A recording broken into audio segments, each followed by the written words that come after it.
Election result 2024 के दूसरे episode में आपका स्वागत है। पहले एपिसोड में हमने आपको आंकड़े मोटे मोटे बता दिए और उन आंकड़ों का मतलब क्या है ये आपको बता दिया। एपिसोड 3 में एक और इंपॉर्टेंट फैक्ट पर भी डील करेंगे, लेकिन एपिसोड 2 भी बहुत जरूरी है क्योंकि अगर आप एक मॉरल लेसन लेना चाहते हो, वो जो होता है ना, हम लोग क्लास में पढ़ते हैं moral of the story. Moral of the story election 2024 के रिजल्ट में यह आता है कि ज्यादा अहंकार मत रखो, क्योंकि जो हमारी जनता है और खासकर की यूपी की जनता है, किसी को भी अपनी औकात दिखाने में बहुत स्पेशलिटी रखती है। खासकर की यूपी की जनता और इस देश की जनता जब इलेक्शन का टाइम आता है तो बड़े बड़े महारथी, बड़े बड़े चाणक्य फुस हो जाते हैं, उनके टायर की पंचर हो जाती है। क्योंकि हमारे देश में ना प्रॉब्लम यह है कि कुछ लोग सोचते हैं कि अगर मनी, मसल, मीडिया लगा देंगे और थोड़ी चाणक्य नीति लगा देंगे तो वो लोगों को भ्रमित रख सकते हैं इनडेफिनेटली। ये भ्रम टूट चुका है। आप इंस्टीट्यूशन कैप्चर कर लो, मीडिया कैप्चर कर लो, डेमोक्रेसी को कैप्चर करने की कोशिश करो, बट अल्टीमेटली अंग्रेजों को ऐसे मार के थोड़ी ना भगाया था। कुछ तो है हमारे देश की जनता में भी, जब वो बोलती है तो बहुत क्लियरली बोलती है, और जिन्होंने इलेक्शंस बहुत सालों से देखा है वो ये चीज जानते हैं। उत्तर प्रदेश बिगेस्ट स्टोरी, और हम आज बात कर रहे हैं वैसे बैटल ग्राउंड सीट्स की। वो सीट्स जहां एक कड़ा टक्कर था, और वो सिर्फ बात सीट की नहीं थी, ईगो की भी बात थी, पॉलिटिक्स की भी बात थी, फ्यूचर की भी बात थी। लेकिन इस सब के बीच में एक बैटल ग्राउंड स्टेट भी उत्पन्न हो गया जिसका किसी को अंदाजा नहीं था। बड़े बड़े महारथी बड़ी बड़ी डींगे हाँक रहे थे एग्जिट पोल में, और किसी को आइडिया नहीं था कि यूपी में, हार्टलैंड में क्या हो रहा है, क्योंकि सबने टेकन फॉर ग्रांटेड कर दिया। यूपी तो अपना बैकयार्ड है, यहां तो हमने मंदिर लगा दिया तो अपना ही हो गया, लोग तो ऐसे ही बकरी की तरह चलकर हमारे लिए वोट कराएंगे। हालत यह है कि अभी एनडीए ओनली ऑन 35 सीट्स, और अगर आप सपा और कांग्रेस को मिला दो तो 44 सीट्स। मने ताबड़तोड़ चेंज हो चुका है उत्तर प्रदेश में। तो ये तो रहा उत्तर प्रदेश, एक स्टेट जिसने परिभाषा ही बदल दी इस इलेक्शन की। लेकिन अब आते हैं 15 ऐसे बैटल ग्राउंड सीट्स की जिसने काफी लोगों का कुछ लोगों का तो करियर ही समाप्त कर दिया, और बहुत एक क्लियर मैसेजिंग भी जाती है बहुत दूसरे सीट्स पर भी। आइए देखते हैं कौन सी ये सीट्स हैं, और करियर खत्म करने की बात से ही शुरू करते हैं। अमेठी, जहां कांग्रेस के किशोरी लाल शर्मा वर्सेस बीजेपी की स्मृति ईरानी। 2 दिन पहले तक किशोरी लाल शर्मा कौन है किसी को नहीं मालूम था, सिर्फ कांग्रेस के महकमे को मालूम था और अमेठी के लोगों को मालूम था, क्योंकि किशोरी लाल शर्मा कांग्रेस पार्टी और गांधी परिवार के काफी खास हैं, 40 साल से उनके साथ हैं और अमेठी में ग्राउंड वर्कर रह चुके हैं। तो गांधीज ने जब सोचा कि राहुल गांधी अगर कंटेस्ट यहां से नहीं करेंगे तो रिस्क किसके साथ लिया जाए, किशोरी लाल शर्मा के साथ रिस्क लिया गया। क्या वो स्मृति ईरानी के अगेंस्ट जा पाएंगे, या स्मृति ईरानी ये बोल पाएगी कि देखो राहुल यहां से भाग गया। हुआ यूं कि किशोरी लाल शर्मा जीते ही नहीं, 1.6 लाख वोट से जीते हैं। तो राहुल बाबा तो दूर की बात है, Kishori Lal was enough to decimate Smriti Irani. इसके साथ स्मृति ईरानी का पॉलिटिकल करियर अब एक ब्लैक होल बन चुका है, और इसके पीछे काफी रीजंस हैं कि किशोरी लाल एक अननोन कैंडिडेट, स्मृति ईरानी जिनके पास इतना मीडिया है, इतना फुटेज है, कैसे वो इतनी बुरी तरीके से हार गई। इससे एक चीज साबित होता है, लोकल कनेक्ट। बहुत सालों से किशोरी मैनेज कर रहे थे अमेठी के सीट को गांधी परिवार के लिए, तो वो लोगों को, वहां के ग्राउंड वर्कर को जानते थे, वहां की पब्लिक को जानती थी। अमेठी की जो पब्लिक थी, यह बात भी बोला जा रहा था कि राहुल गांधी अगर आते तो जीत जाते, क्योंकि गांधी परिवार की तरफ अगेन उनकी सिंपैथी हो गई थी। हां, 2019 में हारे थे राहुल गांधी, लेकिन स्मृति ईरानी का परफॉर्मेंस देखकर लोगों ने कहा कि गांधी ही ठीक है, हमें ओल्ड इंडिया ही वापस दे दो। क्योंकि स्मृति ईरानी का जो काम है वो टीवी पर ज्यादा दिखा है, जो लोगों के साथ इमोशनल बॉन्ड है वो नहीं हो पाया है। साथ ही साथ अमेठी में एक बड़ी दलित पॉपुलेशन है जिसको कांग्रेस काफी हद तक अपने तरफ खींच पाई है, आकर्षित कर पाई है, क्योंकि कास्ट अवेयरनेस और जो सोशल जस्टिस का प्लैंक लिया था कांग्रेस पार्टी ने, दैट हैज बोर्न फ्रूट। उसके वजह से उनको काफी वोट मिले हैं। पिछले एपिसोड में हमने यह भी आपको समझाया था कि कैसे जो रिजर्व सीट्स हैं वो डेफिनेटली कांग्रेस की तरफ ज्यादा ही गए हैं, और रहते हैं यूपी में, जिस स्टेट ने इतना बड़ा सरप्राइज दिया है। लेकिन ये वाला सीट मेरे ख्याल से सरप्राइज तो नहीं था, बिग बैटल जरूर था, लेकिन सरप्राइज रिजल्ट नहीं है। कन्नौज में Akhilesh Yadav versus Subrat Pathak of the BJP. हां, फैमिलीगढ़ था, सुब्रत पाठक आए, फैमिलीगढ़ से इन्हें बेदखल किया गया था 2019 में। इस बार अखिलेश ने कहा कि नहीं, मिसेस अखिलेश यादव आप साइड में हटिए, इस बार मैं ही लड़ूंगा। अखिलेश के बारे में एक चीज जरूर कहनी पड़ेगी कि अगर वो उठते जाते हैं, मैदान पर उतरते हैं, तो एकदम फ्रंट से लीड करते हैं, तो उन्होंने ये नहीं कहा कि नहीं नहीं मैं तो सिर्फ असेंबली इलेक्शंस लड़ूंगा। उन्होंने बोला नहीं, मैं ये लोकसभा चुनाव भी लड़ूंगा, आगे से लड़ूंगा, खुद भी लड़ूंगा और अपने गढ़ में लड़ूंगा और अपने बैस्टियन को वापस लूंगा। और हुआ ये कि अखिलेश अभी देखिए कुछ रिजल्ट्स अभी तक जैसे हम रिकॉर्ड कर रहे हैं, कुछ रिजल्ट्स अभी भी ऑफिशियली डिक्लेयर नहीं हुए, लेकिन 1.7 लाख वोट से लीड कर रहे हैं, तो अखिलेश जीत ही चुके हैं।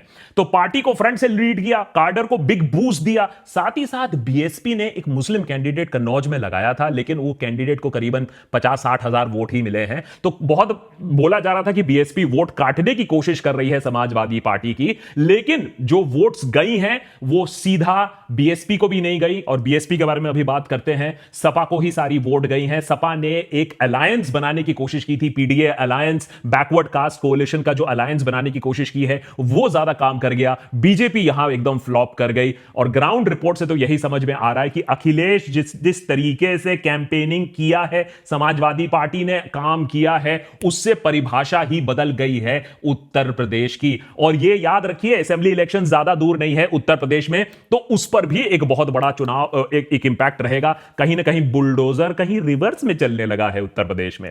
उत्तर प्रदेश में ही रहते हैं, रायबरेली की बात कर लेते हैं। Rahul Gandhi versus Dinesh Pratap Singh of the BJP and Thakur Prasad Yadav of the BSP. यहां भी बीएसपी वोट काटने के लिए जरूर खड़ी हुई थी राहुल गांधी, लेकिन 4 लाख वोट से जीत चुके हैं। राहुल गांधी के लिए पब्लिक सेंटिमेंट जरूर था, सोनिया गांधी का इमोशनल पिच जरूर था, फैमिली सीट, फैमिली बैस्टियन तो रही चुकी है, साथ ही साथ दलित वोट जो कि कांग्रेस की तरफ कंसोलिडेट करती है, और 4 लाख वोट से राहुल गांधी जीतते हैं। अब जब धमाके और सरप्राइज की बात कर रहे हैं, तो जरा फैजाबाद चला जाए, जहां जिसके अंदर अयोध्या भी आती है। Lallu Singh of the BJP. अब यार ये तो सिंपल सा काम था ना, अयोध्या में तो प्राण प्रतिष्ठा हुई है, मंदिर की स्थापना हुई है, तो लल्लू सिंह को तो जीतना चाहिए। लेकिन अवधेश प्रसाद समाजवादी पार्टी के जीतते हैं, 55,000 वोट के मार्जिन से जीतते हैं। बीजेपी के कैंडिडेट को अयोध्या के एरिया में हराना कोई आसान बात नहीं है। एक रीजन कि बीएसपी जिसको बैठाया गया था वोट काटने के लिए, उसका तो कंप्लीट कोलैप्स हो गया। कांग्रेस का ये जो मुस्लिम यादव दलित इक्वेशन है, जो समाजवादी पार्टी के साथ उन लोग ने बैठ के काम किया है, साथ में कैंपेन किया है, वो काफी हद तक काम आया। एक चीज क्लियर हो गई है कि राम मंदिर एज एन इशू वो लोगों के अंदर उतना बड़ा इशू नहीं रहा है। हो सकता है इसलिए क्योंकि इसका ऑलरेडी बेनिफिट मिल चुका है। अब बीजेपी होप कर रही थी कि भैया हम बार बार राम मंदिर का इशू लेकर बेनिफिट करते रहें, जबकि इसका इतना बेनिफिट उन लोग पॉलिटिकली ले चुके हैं। As a matter of fact, हमने अपने सोशल मीडिया पर भी पॉइंट आउट किया था कि कैसे भगवान राम का अपमान किया गया था जब मोदी को इतना बड़ा और भगवान श्री राम को इतना छोटा दिखाया गया था एक पोस्टर में। कहीं ना कहीं लगता है कि भगवान श्री राम का भी आशीर्वाद बीजेपी के कैंडिडेट के ऊपर से यहां हट गया, इसीलिए अयोध्या में बीजेपी का कैंडिडेट हार गया। अवधेश प्रसाद एक दलित कैंडिडेट है, तो क्लियरली मंदिर पॉलिटिक्स उतना काम नहीं किया जितना कि इंडिया अलायंस का एक सोशल जस्टिस और कास्ट सेंसस और संविधान बचाओ का जो एक रिजर्वेशन का जो एंगल था वो ज्यादा काम किया है। एक और गुगली आई है नगीना से, चंद्रशेखर आजाद वर्सेस ओम कुमार बीजेपी के एंड मनोज कुमार समाजवादी पार्टी के, सुरेंद्र पाल सिंह बीएसपी के। देखिए 4 कॉर्नर्ड कॉन्टेस्ट हो रहा है, लेकिन चंद्रशेखर आजाद जीतते हैं 1.5 लाख वोट से। इसका मतलब क्या है?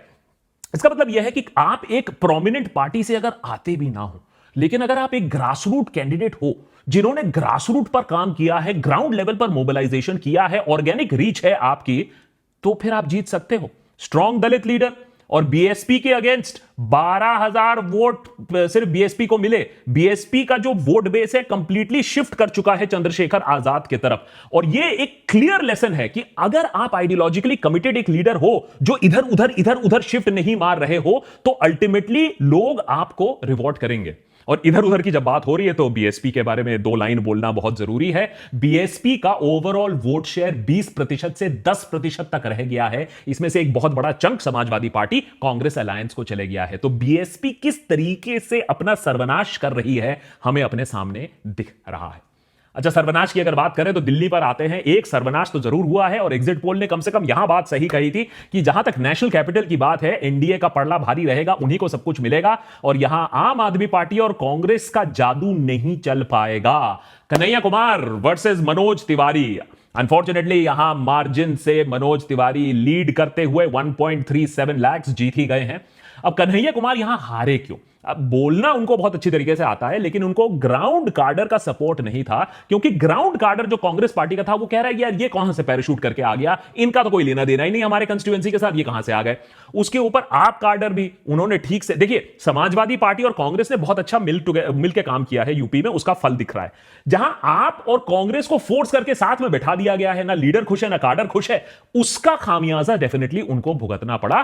कन्हैया कुमार यहां से हार गए हैं और आम आदमी पार्टी के लिए अपकमिंग असेंबली इलेक्शन में भी कष्ट दिख रहा है, क्योंकि जो सपोर्ट उनके पास हुआ करता था शायद अब उतना नहीं है, अलायंस ठीक से काम नहीं करेगा।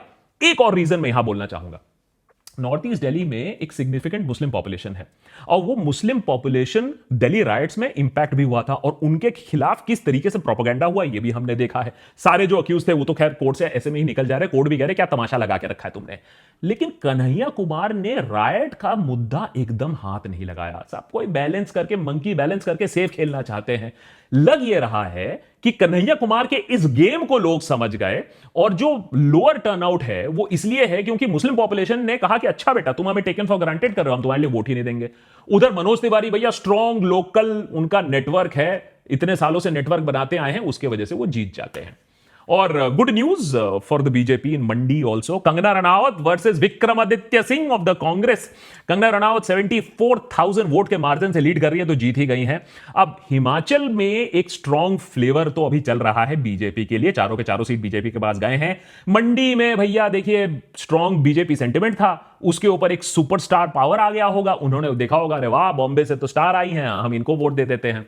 और कहीं ना कहीं विक्रमादित्य सिंह भी ओवर कॉन्फिडेंट हो गए थे, लेकिन एक स्ट्रॉन्ग लोकल लेवल कैंपेन नहीं बना पाए अराउंड लोकल इश्यूज, तो थोड़ा सा राजा साहब वहां ढीला पड़ गए, वहां हार गए। अब आते हैं एक बहुत दिलचस्प में, साउथ की तरफ चलते हुए, Annamalai from the BJP versus Ganapathi Rajkumar of the DMK. अब देखिए DMK Ganapathi Rajkumar leading by 92,000 votes जीत ही चुके हैं। अन्नामलाई ने बीजेपी का वोट शेयर तो ठीक है, ज्यादा वोट्स उन्होंने कमाए हैं, लेकिन ये मीडिया हाइप जो अन्नामलाई का था वो रिफ्लेक्ट नहीं किया ग्राउंड पर। एक चीज साफ हो चुका है कि बहुत बार हम देखते हैं कि इतना बड़ा लीडर है, वाह वाह वाह, लेकिन वो मीडिया हाइप होता है, अल्टीमेटली ग्राउंड सिचुएशन बहुत अलग है। आज के इलेक्शन से ये बात तो समझ में आ गई कि मीडिया को जितना भी आप गोदी में बैठा लो और जितना भी आप स्टार पावर क्रिएट कर लो, होता कुछ नहीं है उससे। अल्टीमेटली इलेक्शन से ग्राउंड मैटर परफॉर्म। वो 9 कैमरा लेकर आप एक दिन की मौन व्रत रख सकते हो और तपस्या कर सकते हो, लेकिन उससे होता कुछ नहीं है। इंडिया अलायंस, कांग्रेस, डीएमके बने, ये इन लोग ने ग्राउंड पर काफी अच्छे तरीके से काम किया है।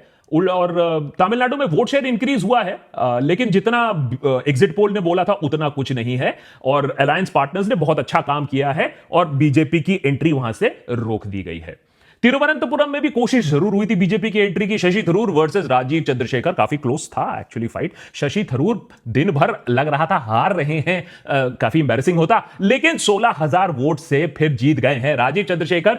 पहला उनका लीड इसलिए था क्योंकि postal votes, urban centre of the constituency, वहां चंद्रशेखर जीत रहे थे, लेकिन शशि थरूर ने रूरल और कोस्टल एरियाज में अपनी बढ़त हासिल कर ली और वो जीत गए। ये एक कंटिन्यूअस पैटर्न आपको दिखेगा, not only in the battle ground states. अगर आप urban voter versus rural voter देखो, बैकवर्ड वोटर देखो, पुअर वोटर देखो, रूरल वोटर देखो, ये कांग्रेस के साथ है। अर्बन वोटर्स ने तो हाथ अपने ऐसे में खड़े कर दिए, क्योंकि वो तो रात को 9 बजे मीडिया देखकर हां करके बोलता हाँ अब यही ठीक है हमारे लिए, हमें एक अथॉरिटेरियन लीडर चाहिए, हटाओ ये सब दूसरे टाइप ऑफ लीडर। अब आते हैं हासन कर्नाटका में, प्रज्वल रेवन्ना वर्सेस श्रेयस पटेल आईएनसी के। अब ये जेडीएस वर्सेस आईएनसी का फाइट इंटरेस्टिंग इसलिए हो गया क्योंकि प्रज्वल ने जो कांड किए हैं, जो 3,000 वीडियोस बनाए हैं, उसके बारे में हमें मालूम चलता है बस इलेक्शन से थोड़े ही दिन बाद, और भाई साहब जर्मनी भाग जाते हैं। पहले ये सुनने में आ रहा था first half of the day कि प्रज्वल एक्चुअली जीत रहे हैं, लेकिन at the end of the day Shreyas ने 42,000 वोट से भाई साहब जीत गए। तो पॉइंट टू नोट हियर कि ये जो कांड हुआ था, ये जो allegations of sexual assault and rape जो हैं, इसके बारे में लोकल लेवल पर लोगों को मालूम तो था। अब ये पनिश होंगे इसके बारे में, इसके बाद क्या होगा, मामले को रफा दफा कर देगा, ये देखने की बात है। आई होप दैट बॉस एक चीज सेट हो। वोटर्स ने तो बोल दिया कि देखो हम रेप अक्यूज को वोट नहीं दिया था हमने, अब इसके बाद सिस्टम इसको कैसे हैंडल करती है, इसको दबाया जाए, वो देखना होगा। साथ ही साथ याद रखिए ये जेडीएस के चिराग थे, एचडी देवगौड़ा के ग्रैंडसन। जेडीएस का अपना कोर वोट बेस लूज कर चुकी है, इस बार अपना फेस लूज कर चुकी है। हम एक और पार्टी को बुझते हुए अपने सामने देख रहे हैं, इनका चिराग भी अब हार चुका है। और ये जो कांस्टेंट स्विचिंग ऑफ अलायंसेस होता है ना, बार बार हम ये देख रहे हैं, इसके बारे में एक और डिटेल एनालिसिस करेंगे देशभक्त पर कि ये जो पार्टी दल बदलू हैं, ये जो पार्टी इधर से उधर चले जाते हैं, इनका लॉन्ग टर्म इंपैक्ट क्या होता है। याद रखिए कोई भी रीजनल पार्टी, कोई भी रीजनल सैट्रैप जो बीजेपी के साथ हाथ मिलाता है, लॉन्ग टर्म में उसका द एंड ही हो जाता है। हैदराबाद में आते हैं, असदुद्दीन ओवैसी एमआईएम वर्सेस माधवी लता। अब ये थोड़ा सा एंटरटेनिंग कॉन्टेस्ट भी था। देखिए इलेक्शन में थोड़ा सा ड्रामा भी चाहिए होता है। ओवैसी ने इलेक्शन जीता है 3,40,000 वोट के मार्जिन से। That's a massive margin. हुआ ऐसा क्यों? माधवी लता ने एक ऐसा hate field anti Muslim campaign चलाया और गोदी मीडिया ने भर भर कर, और कुछ स्पेसिफिक न्यूज एजेंसीज ने उनको भर भर कर कवरेज दिया। लेकिन प्रॉब्लम यह है कि आप एक एंटी मुस्लिम कैंपेन चला रहे हो जहां हैदराबाद में, जहां 55 to 60% मुस्लिम पॉपुलेशन है, तब आप मस्जिद की तरफ आप एरो फेंक रहे हो, आप काइट लपेट रहे हो। मैंने बेसिकली ये कार्टून शो चल रहा था। हमें भी लगा कि माधवी लता रियली सीरियस तो है नहीं जीतने के लिए, वो भी बस नेशनल लाइमलाइट में आना चाहती है, थोड़ा सा इलेक्शन में डांस वगैरह भी होना जरूरी है। लेकिन इस विट्रियोलिक कैंपेन का द एंड हुआ और मेरे ख्याल से इससे ओवैसी को बेनिफिट मिला कि इतना बड़ा मार्जिन से वो जीता। लेकिन अगेन हम अपने पहले एपिसोड में भी बोलते हैं और अभी आप अगले कुछ दिनों में भी सुनोगे, ये जो एग्जिट पोल वाले फ्रॉडस्टर्स हैं, एक्सिस माई इंडिया ने बोला था ये वाला सीट, हैदराबाद वाला सीट बहुत टाइट कॉन्टेस्ट होगा। कौन से प्लेनेट पे इन लोग जी रहे हैं या क्या फूक रहे हैं हमें समझ में नहीं आया, लेकिन आज इनका पर्दाफाश हो चुका है। इसीलिए टीवी स्क्रीन पर, टीवी पर बैठकर ये एक्सिस माई इंडिया वाले लोग अभी रो रहे हैं। बारामती, बारामती में भी अजित पवार की साइड अभी रो ही रहे होंगे। Supriya Sule of NCP Sharad Pawar side versus Sunetra Pawar NCP Ajit Pawar side. तो बस पवार वर्सेस पवार ही है एक तरफ से, समझ लीजिए। Supriya Sule leading by 80,000 votes, तो जीत ही चुकी हैं। अब ये एक कॉन्टेस्ट था कि भाई रियल एनसीपी कौन है, उसको समझने की बात है कि लेगेसी किसके पास है। अजित पवार फैक्शन के पास सिंबल है, ऑफिशियल उनके पास है, रिसोर्सेज भी उनके पास है। याद रखिए Ajit Pawar organiser in chief for Sharad Pawar थे, तो पैसे भी उनके पास है। लेकिन इस सब के बावजूद अजित पवार वाइफ सुनेत्रा पवार हार चुकी हैं सुप्रिया सुले से। सिंपैथी फैक्टर था। हमारे वोटर्स को ना ये ज्यादा एरोगेंस और ज्यादा पावर प्ले भी ना आफ्टर सम टाइम अच्छा नहीं लगता है। एनसीपी वोटर्स ने एक चॉइस कर लिया है कि भैया देखो शरद पवार के साथ हमारी लॉयल्टी और सिंपैथी है, और ये पूरे स्टेट में हमें दिख रही है। अजित पवार फैक्शन इसीलिए 1 सीट जीती है, शरद पवार का एनसीपी 7 सीट जीती है। आप समझ लीजिए असली एनसीपी कौन है। असली नकली फाइट से याद आया, Mahua Moitra versus Amrita Roy of the BJP. Amrita Roy को 2 हफ्ते पहले सडनली उठा लिया गया और बोला गया कि देखिए आप तो यहां की राज परिवार से हैं, आपको इलेक्शन लड़ाते हैं क्योंकि महुआ मोइत्रा को जरूर हराना है, क्योंकि महुआ मोइत्रा आ जाएंगी तो फिर संसद में अदानी पर सवाल उठना शुरू हो जाएगा। बड़ी मुश्किल से महुआ मोइत्रा को हमने संसद से बाहर करवाया है, ये वापस नहीं आनी चाहिए। इसीलिए अमृता रॉय को लगाया गया कि भैया थोड़ा सा रॉयल वेटेज आ जाएगा और महुआ मोइत्रा को हरा दिया जाएगा। लेकिन महुआ मोइत्रा जीत गई हैं विद 60,000 वोट्स। स्टेट लेवल पर TMC very strong performance across Bengal, उन्होंने अपना वोट शेयर बढ़ाया है। उन्होंने बीजेपी को 18 सीट से 12 सीट पर ढकेल दिया है, जबकि बीजेपी सोच रही थी 26 सीट पर जाएगी। और यह कृष्णनगर पर भी इसका इंपैक्ट दिखा है। वुमेन वोटर महुआ मोइत्रा के साथ, और महुआ मोइत्रा ने एक बहुत एक्टिव और स्ट्रॉन्ग कैंपेन चलाया है। प्रेशर जरूर था, एंटी इनकम्बेंसी था, बीजेपी की एजेंसीज थी, लेकिन महुआ मोइत्रा ने कहा कि मैं ना पीछे हटने वाली हूं, और उन्होंने अमृता रॉय को यहां से भी हरा दिया। यह एक बहुत बड़ा हॉट टिकट कॉन्टेस्ट सीट था। और वेस्ट बंगाल में ही रहते हुए Yusuf Pathan versus Adhir Ranjan Chowdhury, TMC versus INC. Adhir Ranjan Chowdhury रंझे हुए खिलाड़ी फॉर द कांग्रेस। अब वो दूसरी बात है कि अधीर रंजन चौधरी जब अपना मुंह लोकसभा में खोलते हैं तब कांग्रेस के लिए दिक्कतें और बढ़ जाती हैं। लेकिन यहां अधीर रंजन चौधरी का भी करियर थोड़ा खतरे में आते हुए Yusuf Pathan leading by 85,000 votes, हराना अब उनको ज्यादा मुश्किल ही हो गया है। एक 3 कॉर्नर्ड फाइट था। TMC 4.5 lakh votes, Congress 3.9 lakh votes, BJP 3.4 lakh votes. TMC बोला नहीं बेटा, अधीर अधीर रंजन के खिलाफ हम लड़ेंगे। अधीर रंजन ममता बनर्जी के खिलाफ लड़ रही है, एक तरफ अलायंस है और एक तरफ तू मैं है। लेकिन अधीर रंजन चौधरी जो लूज कैनन है, डेरेक ओब्रायन को बोल दिया, मैं डेरेक ओब्रायन के बारे में बात नहीं करना चाहता हूं, ही इज अ फॉरेनर।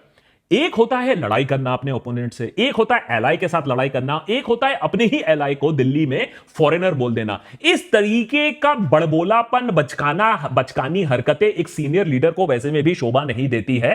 और अब अधीर रंजन चौधरी का थोड़ा पॉलिटिकल करियर भी मेरे ख्याल से अब डाउट में आना चाहिए। और अगर कांग्रेस पार्टी अभी भी अधीर रंजन चौधरी को स्पेस देती है तो सवाल कांग्रेस पार्टी पर भी होना चाहिए। अब दीदी का तो डोमिनेंस है बंगाल में, और एक बाहर से कैंडिडेट आकर अधीर रंजन चौधरी को हरा देता है, यह भी वेरी इंटरेस्टिंग फैक्ट है। And finally, last but not the least, Jorhat, Gaurav Gogoi INC versus Tapan Kumar Gogoi of the BJP. है तो Gogoi but other side of the political spectrum.